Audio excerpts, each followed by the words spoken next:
बिस्मिल्लाहिर्रहमानिर्रहीम। अस्सलाम वालेकुम। आप देख रहे हैं वन टीवी। अब तक की न्यूज़ बुलेटिन के साथ मैं हूं इरफान इम्तियाज और मैं हूं अनम नकवी। सबसे पहले न्यूज़ हेडलाइंस। अपोजिशन को अचानक चौधरी साहब की सेहत का ख्याल आ गया। वजीर आजम इमरान खान कहते हैं वो बेशक एक इंतहाई बेहतरीन सियासतदान है।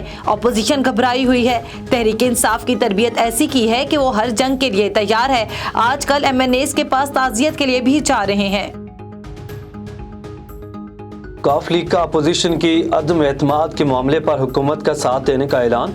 मोहन सिलाई कहते हैं कि वज़ीर आज़म से जो ताल्लुक है इसको निभाएंगे। सियासी लोगों की सियासी मुलाकातें होती रहती हैं। सियासी मामलात अपनी जगह मुल्क की खिदमत करते रहेंगे।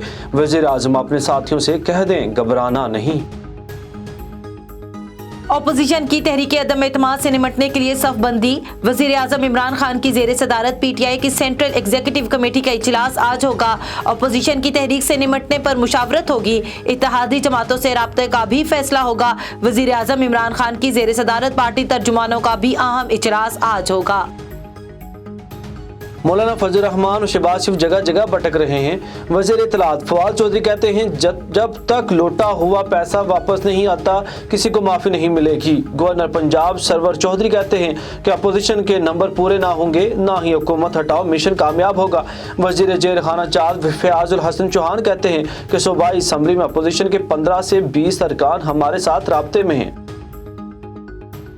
सिटी में डेरा इस्माइल खान का इंतखाबी मार्का। तहरीक इंसाफ के उमर अमीन गंडापुर जीत गए। गैर सरकारी नतीजे के मुताबिक उमर अमीन गंडापुर को 63,753 वोट मिले।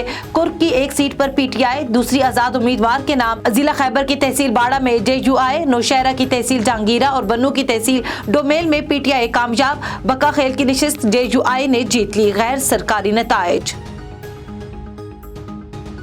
खैबर पख्तूनख्वा में बल्दियाती इंतखाबात के दूसरे मरहले से मुतल्लिक समात।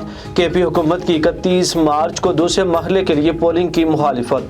सुप्रीम कोर्ट ने इलेक्शन कमीशन को नए शेड्यूल पर इंतखाबात से रोकने की इस्तदा मुस्तरद कर दी। अदालत ने केस इलेक्शन कमीशन को भिजवा दिया।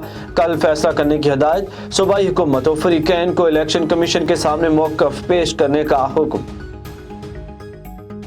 ईरानी वजीर दाखिला डॉक्टर अहमद वाहिदी ने अपने पहले दौरे पाकिस्तान पर इस्लामाबाद पहुंच गए। वजीर दाखिला शेख रशीद और पाकिस्तान में ईरानी सफीर ने नूर खान एयर बेस पर इस्तकबाल किया। डॉक्टर अहमद वाहिदी हम मनसब शेख रशीद से मुलाकात करेंगे, जिसमें इंसदाद दहशतगर्दी, सरहदी इंतजाम, कैदियों के तबादले जैसे अमूर पर तबादला ख्याल किया जाएगा। ईरानी वजीर दाखिला और वजीर आजम इमरान खान और आर्मी चीफ से भी मुलाकात करेंगे। हुकूमत ने हाउसिंग स्कीम पर आयद शरह सूद कम कर दी। 5 साल मुद्दत के कर्ज पर शरह 2%, 10 साल मुद्दत के कर्ज पर शरह 4% होगी और 15 साल मुद्दत के कर्ज पर शरह 2.5% कर दी गई। इतलाक हो गया। सिंध भर में 2.5 माह बाद CNG स्टेशन खोल दिए गए हैं। CNG स्टेशन को 1 दिसंबर से गैस की फराहमी मुअत्तल कर दी गई थी। कराची में CNG स्टेशन पर भी गैस के हसूल के लिए शहरी पहुंचना शुरू हो गए। कराची में डिस्ट्रिक्ट एंड सेशन जज शर्की की अदालत में नस्ला टावर की गैर कानूनी तामीरात केस। तफ्तीश अफसर तहकीकात मुकम्मल करने में नाकाम। अदालत का तहकीकात मुकम्मल न होने पर बरहमी का इजहार। अदालत ने तहकीकात मुकम्मल करने के लिए आखिरी मोहलत दे दी। हेडलाइन से फिलवक्त इतना ही। मज़ीद खबरों और अपडेट्स के लिए देखते रहिए A1 TV। A1 TV, सब पे नजर, अंदर की खबर।